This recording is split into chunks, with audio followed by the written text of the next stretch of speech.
मुअज़्ज़ज़ दोस्तों, अब तमाम देखने और सुनने वालों को अस्सलामु अलैकुम। दोस्तों, आज हम बात करेंगे सद्दाम हुसैन के बारे में।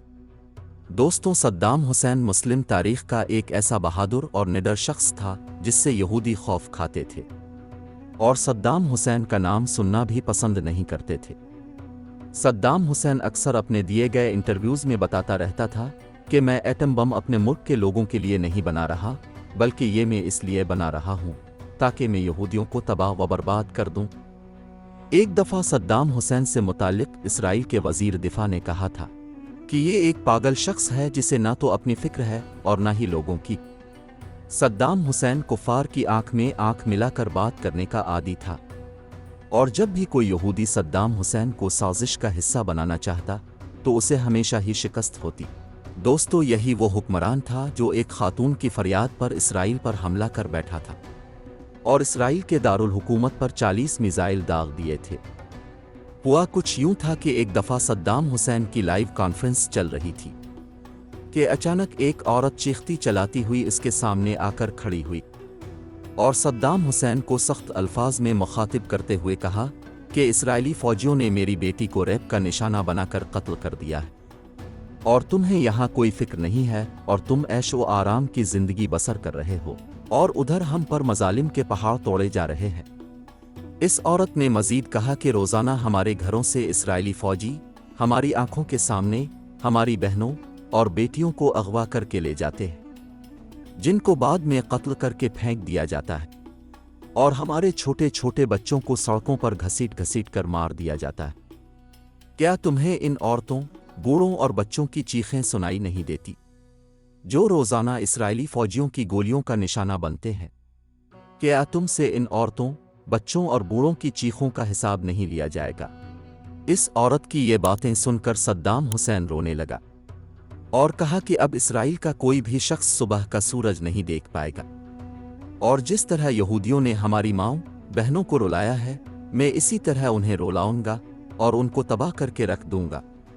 लिहाजा इसके फ़ौरन बाद सद्दाम हुसैन वहाँ से उठा और फ़ौजी क़ियादत की एक मीटिंग बुलाई जिसमें उसने इसराइल पर हमला करने का हुक्म जारी कर दिया और फिर उसके हुक्म के मुताबिक इसराइल के दारुल हुकूमत पर 40 मिसाइल दागे गए जिससे इसराइल के होश उड़ गए। सद्दाम हुसैन इतना ताकतवर और अपनी मर्जी चलाने वाला शख्स था, इससे कोई भी मुल्क ये पूछने की जुर्रत न कर सका कि इसने ये मिसाइल क्यों मारे हैं। इन 40 मिसाइलों ने इसराइल के दारुल हुकूमत को मिट्टी में मिला दिया, जबकि बड़ी बड़ी बिल्डिंग्स तबाह व बर्बाद हो गई और हज़ारों यहूदी जहन्नम वासिल हो गए। सद्दाम हुसैन ने ये 40 मिसाइल एक एक करके दागे थे। मतलब जब यहूदी इमदादी टीमें अपने मरने वाले यहूदियों को उठा रही होती थी तो ऊपर से एक और मिसाइल गिर पड़ता था जो उनको भी मौत के मुंह में भेज देता था। इसी तरह ये दिन यहूदियों की ज़िंदगी का आखिरी दिन लग रहा था। लिहाजा तमाम यहूदी चूहों की तरह अपने अपने घरों में घुस गए और मरने वाले यहूदियों की लाशें वैसे ही सड़कों पर पड़ी रहीं जो कुत्तों की ग़िज़ा बनी। सद्दाम हुसैन के हमलों से लगता था कि आज कोई एक भी यहूदी बच नहीं पाएगा, लेकिन अल्लाह को कुछ और ही मंजूर था और आखिरकार कुछ यहूदी उन हमलों से बच निकलने में कामयाब हो गए। मगर आज भी यहूदी सद्दाम हुसैन को हिटलर सानी का नाम देते हैं और सद्दाम हुसैन का नाम सुनते ही थर थर कांपने लगते हैं। नाज़रीन, चूंकि अब यहूदी और दीगर कुफार जान चुके थे कि अब हमने इराक को ज़ाहिरी तौर पर छेड़ने की कोशिश की तो ये हमारी नस्लें तबाह व बर्बाद कर देंगे, लिहाजा ये अंदर ही अंदर इराक और सद्दाम हुसैन के ख़िलाफ़ मुख्तलिफ साजिशों में मसरूफ़ हो गए और अमरीका और उसके इत्तेहादियों ने अपनी हिफाजत के लिए इराक पर हमले का इरादा बना लिया। इस मंसूबे को इंटरनेशनल लेवल पर दुरुस्त साबित करने के लिए एक बड़ा खेल खेला गया।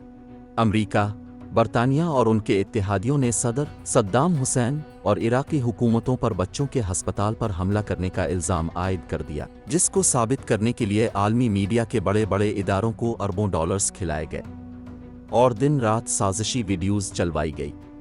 और फिर जब इंटरनेशनल लेवल पर अमरीका ये बयानियाँ फैलाने में कामयाब हो गया कि इराकी हुकूमत जंगी जराइम में मुलव्वस है, तो इस बात को और बच्चों के हस्पताल पर हमले का बहाना बनाकर उसने ऑपरेशन डेजर्ट स्टॉर्म के नाम से इराक पर जंग मुसल्लत कर दी और हमला करने के बाद अपने इस अमल को दुरुस्त साबित करने के लिए امریکہ اور اس کے اتحادی مسلسل یہ بات دہراتے رہے کہ عراق کے پاس بڑے پیمانے پر تباہی پھیلانے والے ہتھیار ہیں اور یہ دنیا کی سلامتی کے لیے بہت بڑا خطرہ ہے۔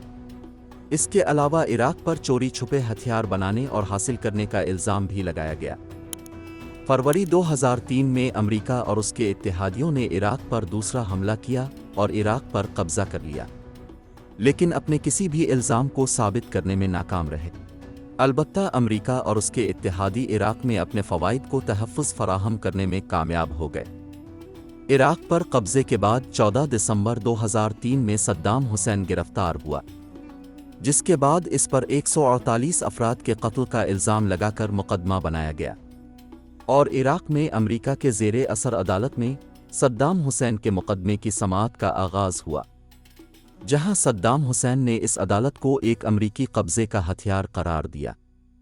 اس مقدمے کے جج نے جب امریکی سرکار کی مرضی کا فیصلہ دینے سے انکار کیا تو اس جج کو ملزم سے ہمدردی رکھنے کے الزام میں برطرف کر دیا گیا اور ایک نیا جج آ گیا جس نے مقدمے کے آخری مراحل کی سماعت کی، جبکہ اس تمام تر عدالتی کارروائی کے دوران صدام حسین امریکی قید میں رہا اور مقدمے کی سماعت کے دوران صدام حسین کے 3 وکیلوں کو بھی قتل کیا گیا، جس پر صدام حسین نے بھوک ہڑتال کی، لیکن اس کے باوجود صدام حسین کو آزاد ٹرائل کا حق نہیں دیا گیا اور عدالت نے امریکہ کی ایمانداری پر صدام حسین کو پھانسی کی سزا سنا دی۔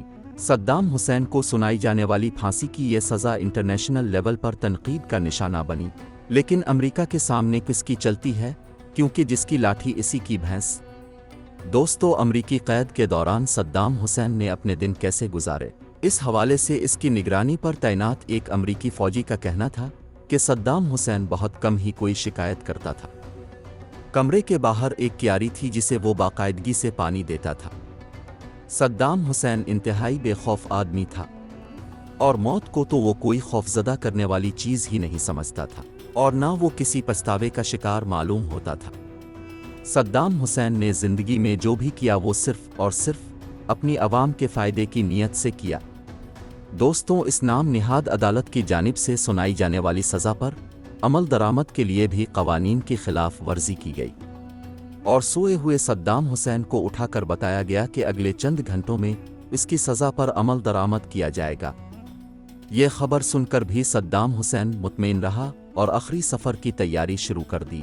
نہانے کے بعد اللہ کے حضور سجدہ ریز ہوا اور شکرانے کے نفل پڑھے، پھر ناشتہ کیا اور پھر اپنے قریبی افراد کے نام خطوط لکھے اور اپنے سارے کام نمٹانے کے بعد صدام حسین خود چل کر مسکراتے ہوئے پھانسی گھاٹ تک پہنچا۔